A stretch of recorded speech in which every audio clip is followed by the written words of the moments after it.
নমস্কাৰ আপোনালোকক পুনৰ এবাৰ স্বাগতম জনাইছো আমাৰ চেনেল ডিজিটেল অসমলৈ তো আজি আমি এটা নতুন টপিকৰ সৈতে এই ভিডিঅ'টিত আহি গৈছো এই টপিকটোত আমি পঢ়িবলৈ চেষ্টা কৰিম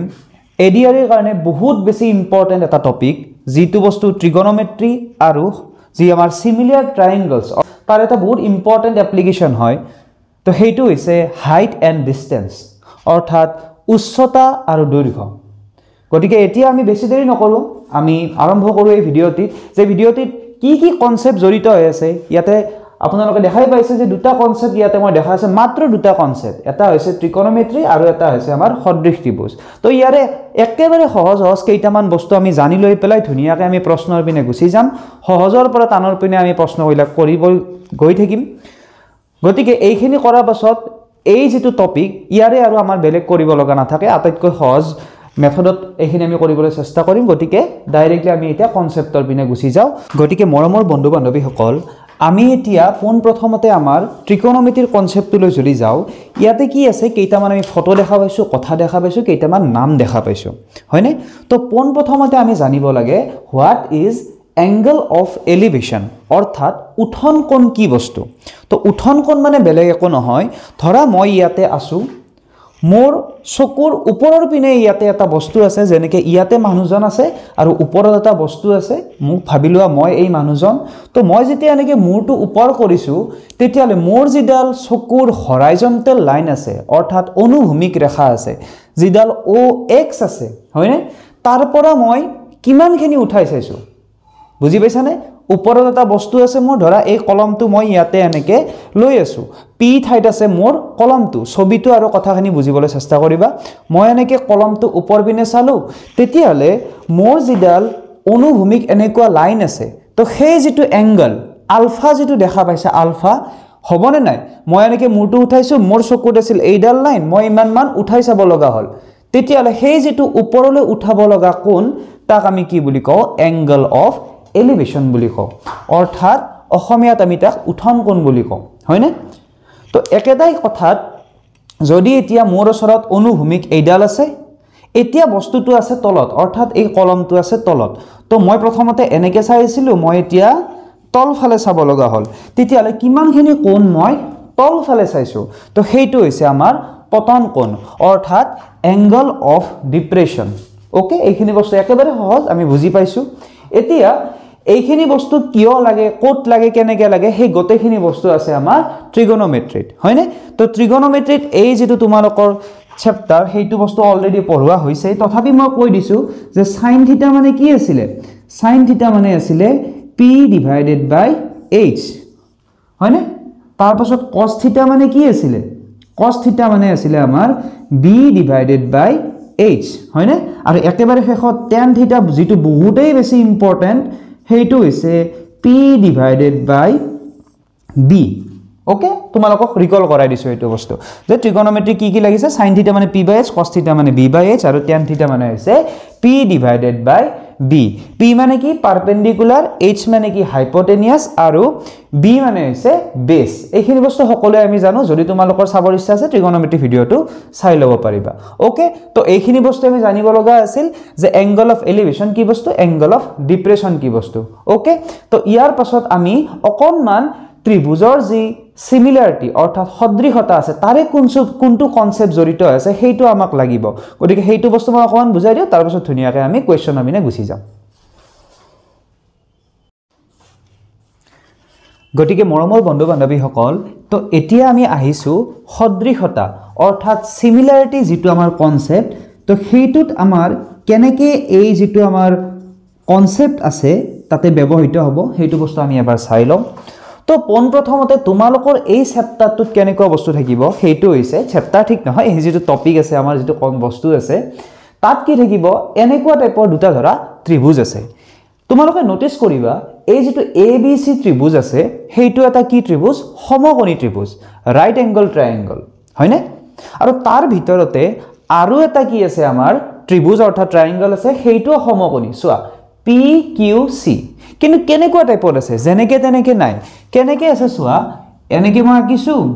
লগতে আৰু এডাল এনেকে মই আস্তানি দিছো তো এনেকে দুটা আমি যদি ত্ৰিভুজ পাই যাও তেতিয়াহ'লে এই ত্ৰিভুজ দুটা আমাৰ কি হ'ব এই যেটো ডাঙৰ ত্ৰিভুজ ABC কাৰ সদৃশ হ'ব হেইটো হ'ব PQC এতিয়া জুনে সদৃশ ত্ৰিভুজটো কেনেকৈ হয় কি হয় এইবিলাক কনসেপ্ট যদি জানিব লাগে আমাৰ বহুত টাইম গুছি যাব আমাৰ ইমান টাইম হাতত নাই গতিকে আমি জাস্ট মই ইয়াতে লিখি দিছো যদি কাৰোবাৰ জানিবৰ ইচ্ছা আছে তোমালোকে চাব পাৰা ক্লাস 10 ৰ কিতাপখন উলিয়াই পেলাই যে a নতুবা অকল a স্বীকাৰ্য মতে তিনিটা এও লিখিব পাৰি দুটা এও লিখিব পাৰি চাই লবা তোমালোকে কিছুমানে কৰিব সাৰে আকৌ a দি থৈছে a স্বীকাৰ্যটো অকল a স্বীকাৰ্য বুলিও কয় কাৰণ দুটা কোণ সমান হৈ যোৱাৰ পাছত তৃতীয়টো এনেও সমান হৈয়ে যায় গতিকে ABC ত্ৰিভুজ আৰু PQC ত্ৰিভুজ এই দুটা কি হ'ব আমাৰ সদৃশ কি হ'ব সদৃশ যদি সদৃশ হয় তেতিয়াহলে ইয়াতে আমি কিটামান ৰিজাল্ট লিখিছো যেটো আমাৰ ADR এৰ কাৰণে ইম্পৰ্টেন্ট তো এই ৰিজাল্ট কেইটা যদি আমি অকমান মন দি চাও অকমান ধ্যান দিবা ভালকে ধুনিয়াকে আহি যাব সোৱা CQ ডিভাইডেড বাই CB দেখিছানে সৰু ত্ৰিভুজটোৰ কাৰণে CQ টো আছে আকৌ ডাঙৰ ত্ৰিভুজটোৰ কাৰণে CB আছে তো ঠিক তেনেদৰে হেইখিনি লিখি পেলাই লিখিছো মই এটা সমান চিন হয়নে তাৰ পাছত কি লিখিছো CP divided by CA আকৌ এবাৰ কৈছো সৰু ত্ৰিভুজটোৰ CQ divided by ডাঙৰ ত্ৰিভুজটো CB হয়নে এই সৰুটো লিখিছো তাৰ পাছত ডাঙৰডাল লিখিছো অবিয়াস কথা ইকুৱেল দি পেলাই কি লিখিম সৰু ত্ৰিভুজটোৰ CP টো লিখিম আৰু ডাঙৰ ত্ৰিভুজটোৰ CA টো লিখিম লিখিছোনে এতিয়া তাৰ পাছত কি আছে PQ divided by AB আছে নে PQ divided by AB আচ্ছা এটো AB হ'ব দে এটো মই লিখাটো কোন ভুল হৈছে এটো মোৰ কি হ'ব A B হ'ব ওকে তো এটো একেবাৰে সহজ বস্তু আছিল তো এইটোৰ ওপৰতো কোৱেশ্চন দিব পাৰে নতুবা আৰু এটা এডভান্স আছে তাৰ ওপৰত হেইটো হৈছে CQ divided by BQ হয়নে মই কি কৰিছো CQ এই ডাঙৰ BC টোৰ পৰা CQ খিনি নললো সিম্পল এটো ভাবা যে এই গোটেই ত্ৰিভুজটো আছে ইয়াৰে কি কৰিছো সৰু ত্ৰিভুজটো CQ টো লৈছো ইয়াৰে BQ টো লৈছো হয়নে তাৰ পাছত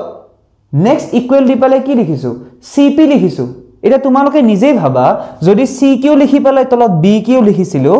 এতিয়া CP লিখি পেলাই আকৌ তলত কি লিখিম অবিয়াসলি ইয়াৰে যদি এইটো লিখিছিলো ইয়া এইটো লিখি উঠাৰ পাছত তলত লিখিব লাগিব আমি AP ঠিক আছে তো এইখিনি বস্তু আমি জানিব লাগে কেনেকৈ হল কি হল তোমালোকে এইবিলা উল্টা উল্টি বেলাও লিখিব পাৰা যেনেকৈ BQ divided by CQ যদি এটো তোমালোকে ৰেচিপ্ৰকেল লৈ লোৱা অৰ্থাৎ তোমালোকে তলক যদি তলটুক যদি বা উপৰটুক যদি লাফ এটা মাৰি পেলাই তলত দি দিয়া হয়নে যে CQ টুক মই লাফ মাৰি তলত দি দিলো হয়নে তেতিয়া কি হ'ব CQ টু তলক আহি যাব তো ঠিক তেনেদৰে যদি লেফট সাইডে লাফটো মাৰিছা ৰাইট সাইডেও লাফটো পৰিব তো CP টু তলত গুছি আহিব ঠিক আছে আমি কি কৰিছো এইকেইটা ঘুৰাই দিছো এনেকে তো হেবিলাক বস্তু আমি জানিব লাগে একেবাৰে সহজ বস্তু তো এই দুটা কনসেপ্ট লৈ পেলাই আমি এতিয়া আগবাঢ়িম আমি আমাৰ কোৱেশ্চন খিনিলৈ ধুনিয়াকে গুছি যাও গটিকে মৰমৰ বন্ধু বান্ধৱীসকল আমি আহিছো আমাৰ প্ৰথম কোৱেশ্চনটো পিনে এই কোৱেশ্চনটো আমাক কি কোৱা হৈছে যে আ tower stands vertically on the ground from a point on the ground which is 30 meter away from the foot of the tower the angle of elevation of the top is found to be 45 degree okay তো যদি অসমীয়াত আমি বস্তুটো পঢ়িবলৈ যাও কি দিয়া আছে এটা টাৱাৰ এখন পথাৰত থিয় হৈ আছে ওকে টাৱাৰটোৰ ভূমি বিন্দুৰ পৰা 30 মিটাৰ দূৰত্বত কিমান মিটাৰ দূৰত্বত 30 মিটাৰ দূৰত্বত থকা এটা বিন্দুৰ পৰা স্তম্ভটোৰ শীৰ্ষ বিন্দুলৈ উঠন কোণ কিমান দিছে তোমাক 45 ডিগ্ৰী তেতিয়াহলে আমাক টাৱাৰটোৰ উচ্চতা আমি উলিয়াব লাগে তো সিম্পল কথা প্ৰথমতে এটা আমি টাৱাৰ আঁকি ললো এইটো হৈছে আমাৰ টাৱাৰ এইটোক নাম দিলু মই AB হয়নে তো এতিয়া 30 মিটাৰ দূৰত পথাৰত থকা অৰ্থাৎ গ্ৰাউণ্ডত থকা আমি কি কৰিব লাগে এটা বিন্দু লব লাগে সেই বিন্দুটো ধৰা এইটো হেইটো নাম দিলু মই C এতিয়া কি কৈছে C বিন্দুৰ পৰা উঠন কোণ অৰ্থাৎ এংগল অফ এলিভেশন ইয়াতে দিয়া আছে angle of elevation angle of elevation মানে কি C বিন্দুত মানুহৰ চকুটো আছে আৰু বস্তুটো আছে অৰ্থাৎ টাৱাৰৰ শীৰ্ষ বিন্দুটো আছে এই পইণ্টত তো এইটো বস্তু আৰু যদি মই এইটো বস্তু কানেক্ট কৰি দিও তেতিয়াহলে এইটো হ'ব আমাৰ 45 ডিগ্ৰী ওকে তো এইখিনি দিয়াৰ লগতে BC টো কিমান দিয়া আছে আমাক 30 মিটাৰ দিয়া আছে এতিয়া এইখিনি জানি উঠাৰ পাছত মোক কি লাগে এই P বুলা বস্তুটো লাগে অৰ্থাৎ টাৱাৰটোৰ উচ্চতাটো লাগে হয়নে তো এতিয়া কথাটো হল আমি কি ব্যৱহাৰ কৰিম তো পোন প্ৰথম কথা এইটো এটা সমকোণী ত্ৰিভুজ গতিকে ট্ৰিগনোমেট্ৰি কনসেপ্ট আমাৰ লাগি যাব তো এইটো হ'ব আমাৰ বেস আৰু এইটো হৈছে আমাৰ পাৰপেন্ডিকুলাৰ তো বেস আৰু পাৰপেন্ডিকুলাৰৰ মাজত কিবা আছিল নেকি কোনবা এটা কিবা সম্পৰ্ক আছিল নেকি হেতু বস্তু আমি জানিব লাগিব হয়নে তো আমি জানো যে tan 45 মানে কিমান p divided by b হয়নে আকৌ tan 45 এর উত্তৰটো কিমান tan 45 মানে হৈছে আমাৰ 1 তো এইখিনি বস্তু আমি জানিব লাগিব তোমালোকে লিষ্টখন ভালদৰে মুখস্থ ৰাখিবা তাৰপৰে আমি ধুনিয়াকৈ এইটো বস্তু উলিয়াব পাৰিম tan 45 তোমালোকে সেই কাৰণে ত্ৰিকোণমিতি জানিবই লাগিব ত্ৰিকোণমিতি যিবিলাক 0 ডিগ্ৰী 30 ডিগ্ৰী 45 ডিগ্ৰী 60 ডিগ্ৰী আৰু 90 ডিগ্ৰী গতিকে লাষ্ট ভিডিওটো তোমালোকে চাবা নতুবা তোমালোকে লিষ্টখন এনে কাখত মোবাইলত উলিয়াই ল'ব পাৰিবা ওকে তো তাত তোমালোকে দেখিবা যে tan 45 মানে কিমান আছে আমাৰ 1 গতিকে p ডিভাইডেড বাই আমাৰ ইয়াতে কি হ'ব b b মানে কিমান আছিল b মানে দিয়া আছিল আমাক 30 হয়নে তো p মানে আমাৰ কিমান হ'ব এই 30 ৰে 1 লৈকে পূৰণ কৰা তো p টো হ'ব আমাৰ 30 হয়নে গতিকে এইটো 30 হ'ব এইটো আমাৰ কিমান হ'ব 30 মিটাৰ গতিকে b হ'ব a হ'ব আমাৰ কাৰেক্ট আনসাৰ আই হোপ এইটো বস্তু বুজি পাইছা তো এতিয়া আমি আমাৰ নতুন কোৱেশ্চনটো লৈ গুছি যাম গতিকে মৰমৰ বন্ধু বান্ধৱী সকল আমি এইছো আমাৰ এতিয়া নতুন কোৱেশ্চনটোৰ পিনে এই কোৱেশ্চনটো আমাক কি কোৱা হৈছে a vertical post of 15 feet high ঠিক আছে বুজি পাই অফ টু দিয়া নাই 15 feet high is broken at a certain height and its upper part not completely separated meet the ground at an angle of 30 degree find the height at which the post is what broken তো অসমীয়া যদি আমি বুজিবলৈ চেষ্টা কৰো যে 15 fit উচ্চতাৰ এটা কি আছে উলম্ব স্তম্ভ আছে ওকে তো হেইটো কি হৈছে স্তম্ভটো মাজতে ভাঙি গৈছে একচুয়ালি মাজতে নহয় এটা কৰবাত ঠাইত ভাঙি গৈছে বতা দিছে কিবা হৈছে বা স্তম্ভটো ভাল নাছিলে সেই কাৰণে কি হৈছে হি ভাঙি গৈছে ভাঙি গৈ পেলাই কি হৈছে মানিললো এইটো এটা স্তম্ভ আছিল ধুনিয়া স্তম্ভ এটা আছিল যে এ বি হৈছে এটা স্তম্ভ কিন্তু কি হৈছে এই স্তম্ভটো এনেকে জোৰে বতা দিয়াৰ কাৰণে কিবা এটা কাৰণত কি হৈছে এনেকে বাগৰি পৰিছে কোনখিনিত বাগৰি পৰিছে আমি নাজানো কোনখিনিত বাগৰি পৰিছে তো ধৰা বি বিন্দুটোত কি হৈছে হি বাগৰি পৰিছে কিন্তু হি কি হৈছে সম্পূৰ্ণৰূপে সেপাৰেট হৈ যোৱা নাই বুজি পাইছানে এনে নহয় যে আধাতে সিঙি গুছি গৈছে হি কি কৰিছে এনেকে ভাজ লাগিছে লাগিবনে নাই এনেকে আছিলে তো এনেকে আহি পেলা হি কি কৰিছে মাটিত এনেকে লগ লাগিছে হেইডাল ওকে এনেকুৱা ধৰণৰ হি এটা আকৃতি লৈছে এনেকুৱা এটা শেপ লৈছে আৰু লৈ পেলা হি কি কৰিছে এইখিনি ধৰা কি আছে মাটি তো মই x বুলি গলো তো এই মাটিৰ লগত হি কিমান ডিগ্ৰী কোণ কৰিছে জানানে হেইটো হৈছে আমাৰ 30 ডিগ্ৰী কোণ তো ইয়াতে লিখা আছে 30 ডিগ্ৰী ধুনিয়াকৈ লিখি দিলো হয়নে তো এতিয়া আমাক কি হদিছে যে কিমান উচ্চতাত অৰ্থাৎ মাটিৰ পৰা কিমানখিনি উচ্চতাত এই বি বিন্দুটো আছে অৰ্থাৎ কোনখিনি ঠাইত হেই জিডাল স্তম্ভ আছিল হেইটো ভাঙি গৈছিল তো একেবাৰে সহজ বস্তু এইটো কিন্তু আমি জানিব লাগিব যে উচ্চতাৰ লগত এটা ধুনিয়া কনসেপ্ট ইয়াতে আমাৰ আছে ওকে তো আমি এটা কাম কৰিলো দিয়া আমি এটা কাম কৰো যে আমি মনতে ভাবি লও যে যেহেতু স্তম্ভডালৰ উচ্চতা আমাৰ 15 ফিট আছিল তো আমি মানি ললো যে যিখিনি উচ্চতাত ভাঙিছে সেইখিনি হৈছে x হয়নে নহয় মানি ললো মই যে x উচ্চতাত কি হৈছে স্তম্ভডাল ভাঙি গৈছে এতিয়া মোক তোমালোকে এটা কথা কোৱা এই গোটেইডালৰ যিডাল আমাৰ হেৰি আছিল স্তম্ভ আছিল এইডাল জানো ab + bx নহয় সোৱাছনে এবাৰ কাৰণ সোৱা এইখিনি ভাঙি গৈছে ভাঙি পেলাই এনেটো বহুত দীঘল আছিল এইডাল গতিকে ab x আছে আৰু বাকি যিখিনি আছে সেইখিনিটো স্তম্ভৰে বস্তু এই ab আৰু bx দুয়োখিনি মিলিত আমাৰ 15 হৈছে নে হোৱা নাই যদি হৈছে ax তো আমি কি লৈছো সৰি ab তো আমি কি লৈছো x লৈছো গতিকে bx খিনি কি হ'ব সকলোৱে জানে যদি এইখিনি x হয় তেতিয়ালে এইখিনি হ'ব আমাৰ ইয়াতে তোমালোকে এনেকে কৰিও চাও পাৰা যিবিলাকে মুখে মুখে কৰিবৰতে বহুত ভাল কথা যিবিলাকে তোমালোকে মুখে মুখে কৰিব পাৰিছা কাৰণ যদি এইখিনি x হয় তেতিয়ালে এইখিনি কিমান হ'ব 15 - x সেই কাৰণে মই যেতিয়া এইবিলাক বস্তু সৰু ষ্টুডেন্টক মই পঢ়াও তেতিয়া মই সদায় এটা কথা কও যে কেতিয়াও যেতিয়া আমি এনেকে কও যে দুটা সংখ্যাৰ সমষ্টি 5 এটা সংখ্যা আছে 2 তেতিয়াহ'লে আনটো সংখ্যা কি হ'ব সকলোৱে ঘপককৈ কৈ দিয়ে যে সেইটো হৈছে 3 কিন্তু যেতিয়া মই সুধো যে দুটা সংখ্যাৰ সমষ্টি হৈছে 5 যদি এটা কৈ দিওঁ x তেতিয়াহ'লে আনটো কি হ'ব বহুতে আকৌ কৈ দিয়ে y বুলি আৰে y কৰ পৰা আহি গ'ল তো যদি এটা সংখ্যা x আনটো হ'ব 5 - x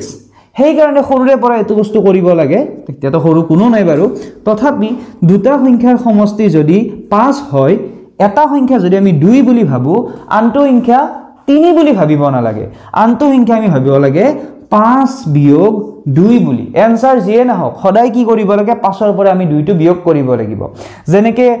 ab আৰু bx ৰ সমষ্টিটো কিমান 15 ফিট যদি ab খিনি x হয় তেতিয়ালে বাকিখিনি কিমান হ'ব 15 - x ভেরি গুড বহুত কিবা কিবি বেলেগ কথা কলো একো নাই যিবিলাকে জানাটো বহুত ভাল কথা না জানাবিলাকে অকমান শিকিলা তো এতিয়া আমি এই 30 ডিগ্ৰী 15 - x আৰু এইখিনি লগত আমি লগ লাগি এই যিখিনি x আছে সেইখিনি আমি উলিয়াবৰ চেষ্টা কৰিম কাৰণ আমাক 15 - x খিনি নালাগে নহয় আমাক কি লাগে অকল যেটো উচ্চতাত ভাঙিছে সেইখিনি বস্তুহে লাগে ওকে তো এতিয়া এইটো হৈছে আমাৰ হাইপোটেনিউস আৰু এইটো হৈছে আমাৰ p গতিকে তোমালোকে জানা যে p / h মানে কি আমাৰ sin থিটা হয় না ইয়াতে থিটাটো আমাৰ কি হ'ব থিটাটো আমাৰ হ'ব 30 ডিগ্ৰী কিন্তু যদি তোমালোকে sin 30 ডিগ্ৰী মানেই না জানা তেতিয়ালে কেনেকৈ হ'ব হেতুটো হ'ব নোৱাৰে তো sin 30 মানে আমি জানিব লাগিব যে হেতু হৈছে হাফ ওকে তো আমাক কি লাগে ইয়াতে p একো আমি লিখিব নোৱাৰো কাৰণ ইয়াতো x আছে আৰু তলৰটো কি আছে 15 - x তো এইখিনি আমি এতিয়া সলভ কৰিব লাগিব কেনেকৈ 2 ৰে x ক পূৰণ কৰা 2x 15 - x ৰে 1 ক পূৰণ কৰা কিমান হ'ব 15 - x তো -x টো লেফট সাইডলৈ হা 3x হৈ গল তো আমি কিমান পালো এইটো পালো তো x মানে কিমান হ'ব 15 / 3 অৰ্থাৎ হ'ব 5 অৰ্থাৎ সিম্পল কথা যে গ্ৰাউণ্ডৰ পৰা 5 মিটাৰ একচুয়ালি মিটাৰ নহয় 5 ফুট উচ্চতাত কি হৈছে সেই খুঁটাটো এনেকৈ ভাঙি ফাজ লাগি গৈছে ওকে তো বুজি পাইছো এইটো বস্তু আই হোপ বুজি পাইছা সকলে যদি ভাল লাগিছে লাইক এটা কৰি দিবা তেতিয়া আমাৰ ভিডিওটা আকৌ বেলেগলৈ শেয়াৰ হৈ যাব নিজে নিজে তো এতিয়া আমি আমাৰ নতুন কোৱেশ্চনটোলৈ গুচি যাম আমি এতিয়া আহিছো আমাৰ নতুন কোৱেশ্চনটো পিনে এই কোৱেশ্চনটোত কি কৈছে if the length of the shadow of a tower is equal to the height of the tower then what is the sun's altitude at that time যদি এটা টাৱাৰৰ উচ্চতা ই সৃষ্টি কৰা সাৰ দীঘৰ সমান হয় বা সাৰ সমান দৈৰ্ঘ্যৰ হয় যি নহওক তেন্তে সূৰ্যৰ উচ্চতা কি হ'ব একচুয়ালি এটো সোলাৰ এংগল বুলি কোৱা হয় সোলাৰ এংগল তোমালোকক এংগলটো উলিয়াব দিছে সূৰ্য কিমান উচ্চতাত আছে হেইটো সকলোৱে জানে হয় না নহয় কিন্তু আমাক ইয়াতে একচুয়ালি কিছে সোলাৰ এংগলটো উলিয়াব দিছে সিম্পল ইমান একো ভাবিব দৰকাৰ নাই ইয়াতে এটা মোৰ টাৱাৰ আছে ইয়াতে আছে সূৰ্য আমাৰ কি আছিল সূৰজ দাদা জেঠালালে কয় যে সূৰজ দাদা তো সূৰ্যটো কি হৈছে ইয়াতে আহিছে হয় না নহয় সূৰ্যই পোহৰটো ধুনিয়াকৈ দি আছে তাৰ পাছত কি হৈছে টাৱাৰত ধুনিয়াকৈ এনেকৈ কি হ'ব তলফালে একচুয়ালি এটোটো নাথাকে তো টাৱাৰটোৰ কি হ'ব আমাৰ এটা ছা পৰিব নে নাই ডেফিনেটলি পৰিব তো AB টো যদি টাৱাৰ হয় তেতিয়ালে ছাটো আমাৰ কি হ'ব BC হয় না যদি এইটোৱে হয় তেতিয়ালে কি হৈছে এই সোলাৰ এংগলটো কোনটো হ'ব জানানে ACB টো হ'ব সোলাৰ এংগল তো হেইটো আমাক উলিয়াব দিছে তো সিম্পল কথা যদি এইটো আৰু এইটোৰ দৈৰ্ঘ্যটো আমাৰ সেম হয় তো মানি ললো এইটো x আৰু এইটো আমাৰ কিমান x কিন্তু আমি জানিব লগা কথা যে এইটো হৈছে বেস আৰু এইটো হৈছে আমাৰ পাৰপেন্ডিকুলাৰ হয় না নহয় তো আমি সকলোৱে জানো যে p / b মানে কিমান p / b মানে হৈছে আমাৰ tan ইয়াতে tan কি লিখিম থিটা লিখিম কাৰণ থিটাটো তো আমি নাজানোৱে তো এতিয়া আমাক কি কৈছে এইটো আৰু এইটো বলে একেই বস্তু তাৰ মানে কি p মানেও x b মানেও x তেতিয়ালে কি হ'ব tan থিটা মানে হৈ যাব x / x মানে হ'ব আমাৰ 1 এতিয়া মই জানিব লাগে কোনটো থিটাৰ কাৰণে ভ্যালুটো তাৰ 1 হয় থিটাৰ কি ভ্যালুৰ কাৰণে tan থিটাটো 1 হৈ যায় তো আমি জানো tan 0 মানে তো 1 নহয় tan 30 মানে 1 নহয় tan 45 মানে কিন্তু আমাৰ 1 গটিকে ইয়াৰে কোনটো आंसर হ'ব তোমালোকে কোৱা তো ইয়াৰে আমাৰ आंसर হ'ব C 45 ডিগ্ৰী আই হোপ এইটো বস্তু বুজি পাইছা ওকে তো এতিয়া আমি আমাৰ নতুন কোৱেশ্চনটোলৈ আগবাঢ়ো গতিকে মৰমৰ বন্ধু বান্ধৱীসকল আমি আহিছোঁ এটা নতুন কুৱেশ্যনটোৰ পিনে এই কুৱেশ্যনটোত কি কোৱা আছে vertical stick 12 metre long cast a shadow of 8 metre long on the ground ইয়াতে লিখা আছে দে 8 মিটাৰ লং ভালকে চাই ল'বা প্ৰশ্নটো তো এটা 12 মিটাৰ এডাল লাঠিয়ে ওখ লাঠিয়ে ধৰা এডাল লাঠি আছে তো কিমান এই যেটো আমাৰ সাৰ সৃষ্টি কৰিছে সাৰটো সদায় এইটো দে তো সাৰটো কিমান মানে লেন্থৰ সৃষ্টি কৰিছে হেতু হৈছে 8 মিটাৰ ওকে তাৰ পিছত কি দিছে at the same time a tower eta stomboi কি কৰিছে cast a shadow of 40 meter long তো স্তম্ভটোৰ উচ্চতাটো কোৱা নাই কিন্তু স্তম্ভটোই কিমান দীঘল সাৰ সৃষ্টি কৰিছে হেতুহে তোমাক ইয়াতে কোৱা আছে গটিকে এতিয়া আমাক লাগে যে সেই যেটো টাৱাৰ সেই টাৱাৰটোৰ উচ্চতা কি হ'ব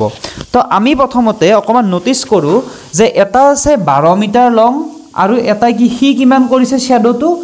8 মিটাৰ লং তাৰ মানে যদি 12 মিটাৰ দীঘল হয় তেতিয়ালে ছাটো অকমান সৰু হয় হয়নে নহয় আকৌ আন এটা স্তম্ভই কি কৰিছে একে সময়তে 40 মিটাৰ কি কৰিছে সাৰ সৃষ্টি কৰিছে হয়নে নহয় তো যদি হেনেকুৱা হৈছে একে সময়তে কৰিছে তেতিয়ালে যেটো আমাৰ স্তম্ভ থাকিব হি অবিয়াসলি বহুত ওখ হ'ব লাগিব হয়নে নহয় তো আমি কি কৰিছো এটা ওখ আকিছো আৰু ইয়াতে এটা সৰু আকিছো হয়নে চোৱা তো ই যেটো সাৰ সৃষ্টি কৰিছে ধৰা এইখিনি আছিল আমাৰ 12 মিটাৰ হয়নে নহয় ই কিমান দীঘল সাৰ সৃষ্টি কৰিছে 8 মিটাৰ হয়নে তো ইয়াক মই নাম দিছো এ বি সি আকৌ একে সময়তে ধৰা মই ইয়াতে লিখি দিছো পি আৰু এইটো কিউ পি কিউ স্তম্ভটোৱে কিমান দীঘল আমাৰ সাৰ সৃষ্টি কৰিছে হেতু হৈছে আমাৰ 40 মিটাৰ অৰ্থাৎ পিসি টো আমাৰ কিমান আছে 40 মিটাৰ তো এতিয়া আমি ক'ব লাগে এই যেডাল পি কিউ স্তম্ভ এই স্তম্ভডালৰ উচ্চতাটো কি হ'ব তো একদম সিম্পল কথা আমি ইয়াতে 40 টো গমে পাও তো পি কিউ টো আমি অতি সহজে উলিয়াব পাৰিম কেনেকে সোয়া ত্ৰিগোণমিত্ৰী তোমাক কি হেৰি কৰে ত্ৰিগোণমিত্ৰী হওক বা তোমালোকৰ ত্ৰিভুজেই হওক হেবিলাকে কি কৰে আমি নাজানাকে কিছুমান বস্তু কৰিব পাৰো এইটো তোমালোকে ত্ৰিগোণমিত্ৰী ইউজ কৰিবলৈও কৰিব পাৰা নতুবা তোমালোকে ত্ৰিভুজৰ কনসেপ্টটো ইউজ কৰিবলৈও কৰিব পাৰা বেছি সহজতে হৈ যাব এইটো বস্তু তো আমি কেনেকে কৰিব পাৰো সোয়া পোন প্ৰথমতে এইটো কি আছে এটা সমকোণী ত্ৰিভুজ অকমান আগতে যে দেখাইছিলো তাতে মই কি পাইছিলো যে BC ডিভাইডেড বাই CB সোয়া BC divided by CB কোৱা হৈছে যদি সৰি তো এইটো আমি PCও লিখিব পাৰো যি ইচ্ছা লিখিবা আৰু এইবিলাক ইমান চাই থাকিব নালাগে বৰ্তমান আৰু ৰাইট সাইডে আমি কি লিখিব পাৰিম যেহেতু ইয়াতে BC লিখিছিলো ইয়াতে আমি কি লিখিব পাৰিম AB লিখিব পাৰিম AB divided by আমাৰ কি হ'ব QP এতিয়া বহুতে হদিবা স্যাৰ আপুনি তো কৈ আছিল AC divided by ইয়াতে কি লিখিম মই AQ লিখিম কিন্তু আমাত হেতু বস্তু লিখিব পাৰো কিন্তু হেতুৰ কিবা প্ৰয়োজনীয়তা আছে নেকি যদি প্ৰয়োজনীয়তা নাই তেতিয়ালে এনে কিয় লিখিম ইয়াতে AC বা CQ আমাক কিবা হুদিছে নেকি আমাক তো একো হুধা নাই আমাক হুদিছে যে PQ টো কিমান হ'ব হয়নে নহয় তো PQ ৰ বাবে প্ৰয়োজনীয়টো AB হে সেই কাৰণে মই কি লিখিছো ইয়াতে AB ডিভাইডেড বাই PQ বা QP আৰু ইয়াৰে BC divided by PC তো একদম সহজ বস্তু এইটো তোমালোকে চোৱা BC টো কিমান আছে 8 আছে PC টো কিমান আছে 40 আছে হয়নে তো AB টো কিমান আছে আমাৰ ইয়াতে 12 আছে আৰু PQ টো কিমান আছে মই নাজানো আছে হয়নে মই নাজানো হেতু তো এইটো কি হ'ব 12 পূৰণ 40 divided by কিমান আছে 8 তো 8 5 গুণ কিমান 40 হৈ গল হয়নে তো 12 5 গুণ আমাৰ কিমান হ'ব 60 ইয়াতে 60 অপচন আছে নেকি আমাৰ ইয়েস এ হ'ব আমাৰ কাৰেক্ট আনসাৰ আই হোপ বুজি পাইছা এইটো বস্তু যদি তোমালোকৰ কিবা কনফিউজন থাকে ডেফিনেটলি কমেন্ট কৰি জনাবা ওকে তো এতিয়া আমি আমাৰ নতুন কোৱেশ্চনটোলে আগবাঢ়ো গতিকে মৰমৰ বন্ধু বান্ধৱীসকল এতিয়া আমি আহিছো আমাৰ নতুন কোৱেশ্চনটোৰ পিনে এই কোৱেশ্চনটোত আমাক কি কৈছে the angles of depression of two ships from the top of a lighthouse are 60 degree and 45 degree in the same direction if the ships are 30 meter apart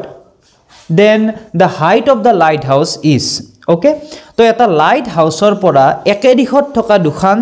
জাহাজৰ তো প্ৰথম লাইট হাউচ মানে গতিকে আমি পোনপ্ৰথমতে জানিব লাগে এটা লাইট হাউচ কি বস্তু বেলেগ একো নহয় সাগৰ এখন আছে সাগৰ ইয়াৰে মাজত কি আছে এনেকুৱা এটা স্তম্ভ থাকে এটা টাৱাৰ থাকে ওপৰত কিবা কিবি এনেকুৱা থকা ঠাই থাকে তাতে কি কৰে এনেকে লাইট বিম মাৰি পেলাই এনেকে চাব পাৰি যে জাহাজবিলাকনো আছে ক'ত অৰিজিনেলি তেওঁলোকে জাহাজখননো আছে ক'ত এনেকে চাব পাৰি জাহাজত পোহৰ মাৰি তো কথা হৈছে এখন জাহাজ ধৰা ইয়াতে আছে আৰু এখন কি আছে ইয়াতে আছে কিয় মই দুখন একে দিশতে কিয় দিছো কাৰণ ইয়াতে লিখা আছে যে দুখন জাহাজ আমাৰ কি আছে একে দিশত থাকিব এখন থাকিব 60 ডিগ্ৰী পতন কোণত এখন থাকিব আমাৰ 45 ডিগ্ৰী পতন কোণত আৰে বাবা যদি পতন কোণ আমাক লাগে তেতিয়াহলে পোনপ্ৰথমতে আমি অনুভূমিক ৰেখা অৰ্থাৎ হৰাইজন্টেল লাইনডাল আমি ধুনীয়াকৈ টানি ললো এতিয়া কথাটো হৈছে ইয়াতে মই এনেকৈ এটা আস্তানি দিলোঁ আৰু ইয়াতো মই কি কৰিছোঁ ধুনীয়াকৈ এটা আস্তানি দিলোঁ ঠিক আছে জাহাজ দুখনৰ পতন কোণ তো প্ৰথমটো কোৱাচোন কি হ'ব আৰু এইটো আমাৰ কি হ'ব অবভিয়াস কথা যে সৰু যেটো কোণ হেতু কোণ হ'ব আমাৰ 45 ডিগ্ৰী আৰু ডাঙৰ যেটো কোণ হেতু আমাৰ কিমান হ'ব 60 ডিগ্ৰী হয়নে এটো একেবাৰে সহজ বস্তু এটো সহজভাৱে আমি বুজি ল'ব পাৰো এতিয়া তোমালোকে এটা বস্তু জানিব লাগে একচুয়ালি যে যেতিয়া দুডাল এনেকে সমান্তৰাল সৰল ৰেখা থাকে তেতিয়াহলে যদি আমি এনেকৈ এডাল ট্ৰান্সভাৰ্সেল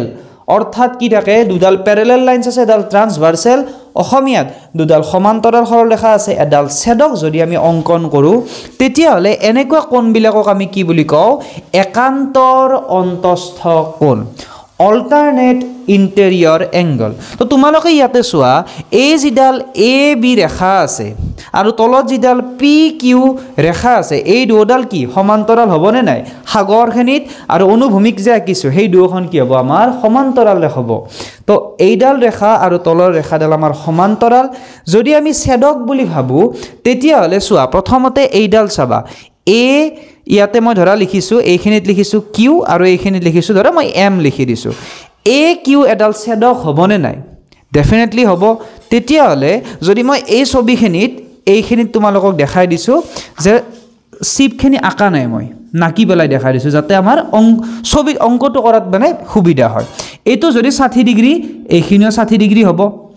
এইখিনি যদি 45 ডিগ্ৰী তেতিয়াহলে এইটো আমাৰ 45 ডিগ্ৰী হ'ব ওকে তো এতিয়া আমাক কি কৰিব দিছে ইয়াৰ পৰা আকৌ এটা বস্তু দিছে যদি জাহাজ দুখন পৰস্পৰৰ পৰা 30 মিটাৰ কি হয় দূৰত্বত থাকে তো এখন জাহাজ আৰু আনখন জাহাজৰ মাজত যেটো দূৰত্ব ইয়াতে এখন জাহাজ আছে হেইটো হৈছে তোমাৰ পি আৰু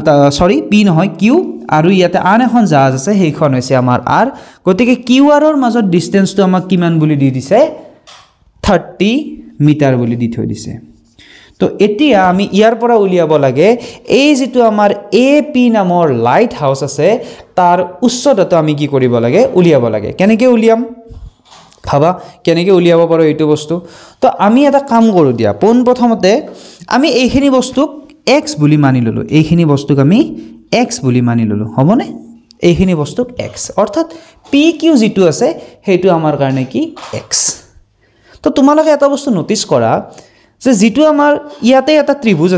আছে নে নাই আছে হে ত্ৰিভুজটো হৈছে আমাৰ APQ কিন্তু হে একে জায়গাতে আৰু এটা ত্ৰিভুজ দেখিছো হেতু হৈছে APR হয়নে নহয় দুটা ত্ৰিভুজ দেখা পাইছো আৰু দুটাই কি সমকোণী ত্ৰিভুজ গতিকে ত্ৰিগোণোমেট্ৰি ইউজ কৰিব পাৰিম 60 ডিগ্ৰী 45 ডিগ্ৰীও লিখা আছে কিন্তু এটা বস্তু আমাৰ সেম আছে হেতু হৈছে আমাৰ AP হয়নে নহয় গতিকে এইটো আমাৰ পাৰপেন্ডিকুলাৰে হ'ব হয়নে তো এইটো পি মানে কি ডাঙৰ পাৰপেন্ডিকুলাৰ এইটো পি আৰু এইটো পি একে নহয় দে এইটো অকণ বেলেগ এইটো হৈছে পাৰপেন্ডিকুলাৰ আৰু পি কিউডাল হ'ব আমাৰ বেস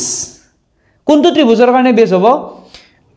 এপি কিউ ত্ৰিভুজৰ কাৰণে বেস হ'ব আমাৰ পি কিউডাল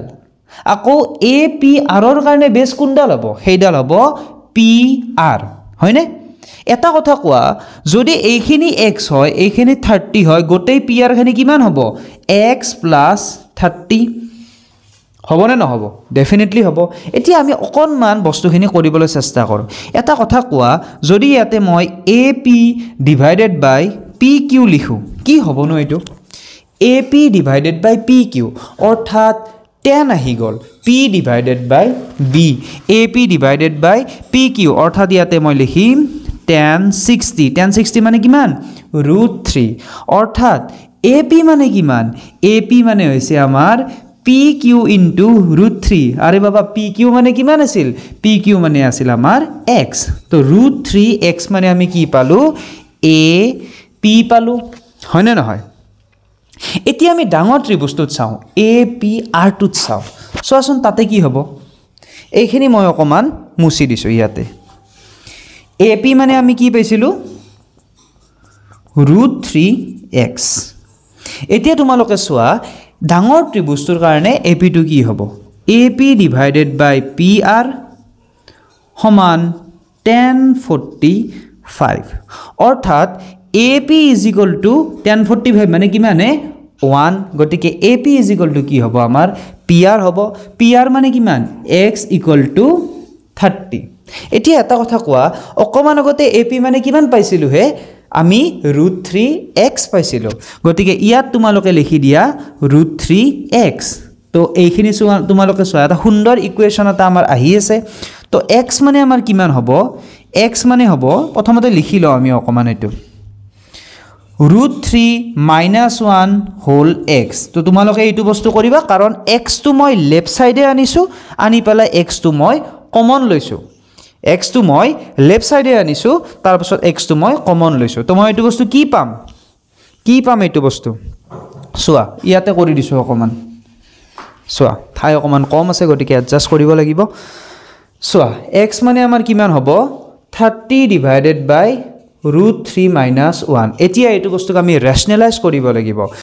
30 divided by √3 - 1 হয়নে যদি একেলগে আমি কৰি লও এটা কাম কৰি দিয়া √3 - 1 ক আকৌ √3 + 1 এৰে পূৰণ কৰি দিয়া কিহৰ কাৰণে কাৰণ আমি তলত ৰুট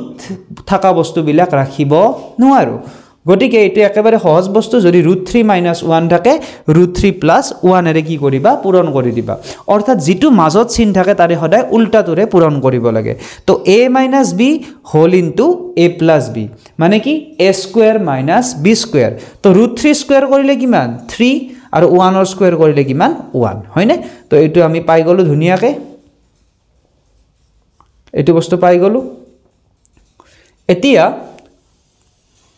ইয়াতে একচুয়ালি কি হৈছে এইটো আমি 300 লিখিলে আমাৰ শুদ্ধ হ'ব কাৰণ ইয়াতে গটেই বিলাক কি হৈছে 100 আছে এইটো মই লিখোতে অকমান কি হৈছে ভুল হৈছে একো নাই এটো 300 কৰি দিলে হৈ গল এই গটেই বিলাকৰ এটা 0 বেছি আছে 0 কম হৈ গেল এই বিলাক আমাৰ একো টেনচন নাই তো এইটো আমি এটা কাম কৰো এই গটেই বিলাকৰ আমি 300 কৰি দিও ঠিক আছে 300 আমি কৰি দিও গোটেই এটা আমি 300 কৰি দিলো তো এইটো আমাৰ কিমান হ'ব সোৱা তলত 3 ৰ পৰা 1 গলে কিমান 2 থাকিব তো 150 √3 + 1 এইটো আছে কিন্তু সোৱা এইটো মানে কি x হে হ'ব কাৰণ x টো আমি সলভ কৰি পেলাই এইখিনি জায়গাত সলভ কৰি পেলাই কি পাইছো 150 √3 + 1 হয়নে নহয় কিন্তু কথাটো হৈছে আমাক x টো তো নালাগে আমাক লাগে ap খিনি লাগে তো ap সোৱা ap মানে কি আছে √3x আছে তো ap মানে আমি ইয়াতে কি লিখি দিলো √3 * x হয়নে কিন্তু x মানে কি x মানে আমি গম পালো যে 150 √3 + 1 তো এতিয়া 150 টো ৰাখি থোৱা √3 ৰে √3 ক পূৰণ কৰা 3 হ'ব √3 ৰে আকৌ 1 ক পূৰণ কৰা এইটো হ'ব আমাৰ √3 হয়তো কিছু মানে অকমান টান পাব পাৰা আকৌ তোমালোকে ৰিভাইন্ড কৰি পেলাই চাই লবা উত্তৰটো হ'ব আমাৰ C 150 √3 +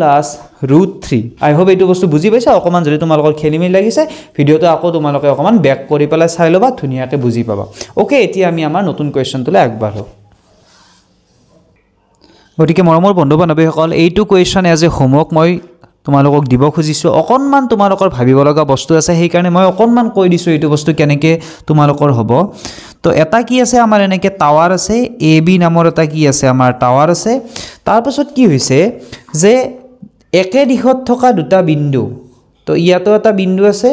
ইয়াতো এটা বিন্দু আছে ওকে তোমালোকে ভালদৰে পঢ়ি চাবা কিন্তু মই তোমালোকক কৈ দিছোঁ যে এটা স্তম্ভৰ শীৰ্ষ বিন্দুলৈ একে দিশত থকা দুটা বিন্দুৰ পৰা যাৰ দূৰত্ব স্তম্ভৰ ভূমি বিন্দুৰ পৰা 10 মিটাৰ আৰু 5 মিটাৰ অৰ্থাৎ প্ৰথম বিন্দুটো কিমান 5 মিটাৰ দূৰত্বত আছে আৰু দ্বিতীয় বিন্দুটো আছে আমাৰ টোটেল বিৰ পৰা 10 মিটাৰ দূৰত্বত আছে হয়নে তো এইটো আমি দেখিলো সি এইটো ৰাখিলো আমি ডি অৰ্থাৎ বিডি টো আমাৰ কিমান হ'ব 10 মিটাৰ হয়নে সকলোৱে আমি এইটো বস্তু বুজি পাও এতিয়া কথাটো হৈছে সি বিন্দুৰ পৰা যেটো আমাৰ উঠন কোণ হ'ব হেইটো ধৰা আমি x বুলি ভাবি ললো হয়নে কিন্তু কি কৈছে যে উঠন কোণ দুটা পূৰক কোণ অৰ্থাৎ কমপ্লিমেন্টৰী টু ইচ আদাৰ কমপ্লিমেন্টৰী কাক কয় হে ধৰা ইয়াতে এটা 30 ডিগ্ৰী লিখিছো তো কমপ্লিমেন্টৰী এংগলটো হ'ব 60 ডিগ্ৰী কাৰণ যে দুটা যদি কোণৰ যোগফলটো 90 ডিগ্ৰী হয় তাক আমি কি বুলি কওঁ ইংলিশত কমপ্লিমেন্টৰী বুলি কওঁ অসমীয়াত আমি তাক কি বুলি কওঁ পূৰক কোণ বুলি কওঁ দুটা কোণক আমি কি বুলি কওঁ পৰস্পৰৰ পূৰক কোণ আৰু সাপ্লিমেন্টৰীটো কি আছিল যে দুটা যদি আমি কোণ যোগ কৰো হি যদি 180 ডিগ্ৰী হয় তেতিয়া হলে এটা কান্তৰ আমি সাপ্লিমেন্টৰী বুলি কওঁ আৰু অসমীয়াত তাক কি বুলি কওঁ সম্পূৰক কোণ বুলি কওঁ তো এইটো যদি x হয় তেতিয়া হলে মই কি কৈছিলো দুটা কোণৰ সমষ্টি যদি তোমাৰ কি হয় 90 ডিগ্ৰী হয় এটা x আনটো আমাৰ কি হ'ব 90 বিয়োগ x ডিগ্ৰী হয়নে নহয় তো এইখিনি বস্তু মই দি দিছো ইয়াৰ পৰা তোমালোকে কেনেকে ইউজ কৰি পেলাই তোমালোকে এই স্তম্ভটোৰ উচ্চতা উলিওৱা হেতু বস্তু কমেন্ট কৰি জনাবা যদি তোমালোকে টান পোৱা তেতিয়ালে নেক্সট ভিডিওত মই তোমালোকক এইটো বস্তু কৰি দিম ওকে তো আজিলৈ ইমানতে তোমালোকৰ এই টপিকটো সামৰিছো আই হোপ এইখিনি কৰাৰ পাছত তোমালোকৰ আকৌ বেছি বেলেগ তোমালোকৰ কৰাৰ প্ৰয়োজন নাথাকে এইখিনি তোমালোকে ভালদৰে কৰা এইখিনি মাস্টাৰ কৰি লোৱা তোমালোকে দুটা এটা যদি চোৱাৰ ইচ্ছা আছে ডেফিনেটলি চাব পাৰা চাবতো লাগিবই গতিকে এইখিনি কৈ পেলাই আজিৰ ভিডিওতে সামৰিছো নেক্সট ভিডিওত আমি নতুন এটা টপিক পঢ়িবলৈ আমি পাম গতিকে তোমালোকে কমেন্ট কৰি জনাবা কোনটো টপিক তোমালোকৰ কাৰণে সবচে বেছি ভাল লাগিব কোনটো সবচে বেছি টান পাইছে তোমালোকে কমেন্ট কৰি জনাবা আৰু আগৰ ভিডিওসমূহ ভালকে চাবা তেতিয়ালৈ ভালদৰে তোমালোকে পঢ়া শুনা কৰি থাকিবা বাই বাই জনাইছো